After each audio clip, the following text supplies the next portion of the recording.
17वां अध्याय। पापी गुणनिधि की कथा। सूत जी कहते हैं, हे ऋषियों, तत्पश्चात नारद जी ने विनयपूर्वक प्रणाम किया और उनसे पूछा, भगवान शंकर कैलाश पर कब गए और महात्मा कुबेर से उनकी मित्रता कहाँ और कैसे हुई? प्रभु शिवजी कैलाश पर क्या करते हैं? कृपा कर मुझे बताइए। इसे सुनने के लिए मैं बहुत उत्सुक हूं। ब्रह्मा जी बोले, हे नारद, मैं तुम्हें चंद्रमैली भगवान शिव के विषय में बताता हूं। कांपिल्य नगर में यज्ञदत्त दीक्षित नामक एक ब्राह्मण रहते थे, जो अत्यंत प्रसिद्ध थे। वे यज्ञ विद्या में बड़े पारंगत थे। उनका गुणनिधि नामक एक 8 वर्षीय पुत्र था।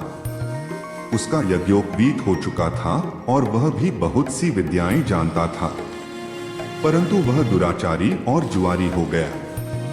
वह हर वक्त खेलता कूदता रहता था तथा गाने बजाने वालों का साथी हो गया था।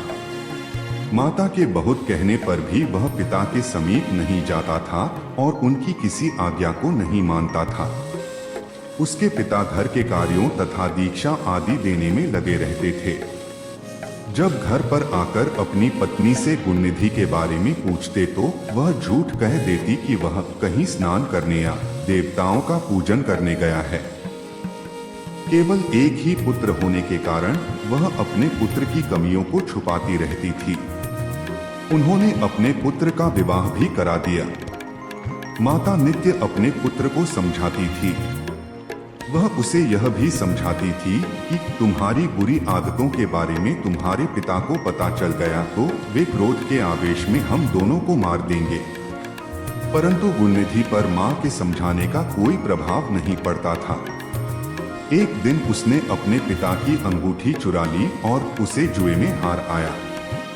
दैवयोग से उसके पिता को अंगूठी के विषय में पता चल गया। जब उन्होंने अंगूठी जुआरी के हाथ में देखी और उससे पूछा तो जुआरी ने कहा, मैंने कोई चोरी नहीं की है। अंगूठी मुझे तुम्हारे पुत्र ने ही दी है। यही नहीं बल्कि उसने और जुआरियों को भी बहुत सारा धन घर से लाकर दिया है। परंतु आश्चर्य तो यह है कि तुम जैसे पंडित भी अपने पुत्र के लक्षणों को नहीं जान पाए। यह सारी बातें सुनकर पंडित दीक्षित का सिर शर्म से झुक गया। वे सिर झुकाकर और अपना मुंह ढककर अपने घर की ओर चल दिए। घर पहुंचकर गुस्से से उन्होंने अपनी पत्नी को पुकारा।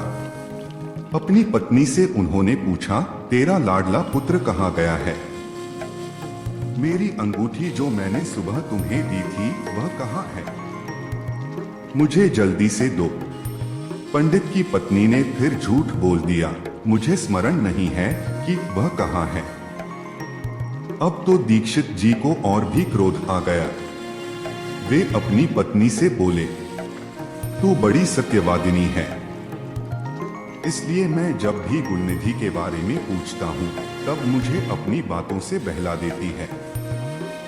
यह कहकर दीक्षित जी घर के अन्य सामानों को ढूंढने लगे, किंतु उन्हें कोई वस्तु न मिली, क्योंकि वे सब वस्तुएं गुणनिधि जुए में हार चुका था। क्रोध में आकर पंडित ने अपनी पत्नी और पुत्र को घर से निकाल दिया और दूसरा विवाह कर लिया।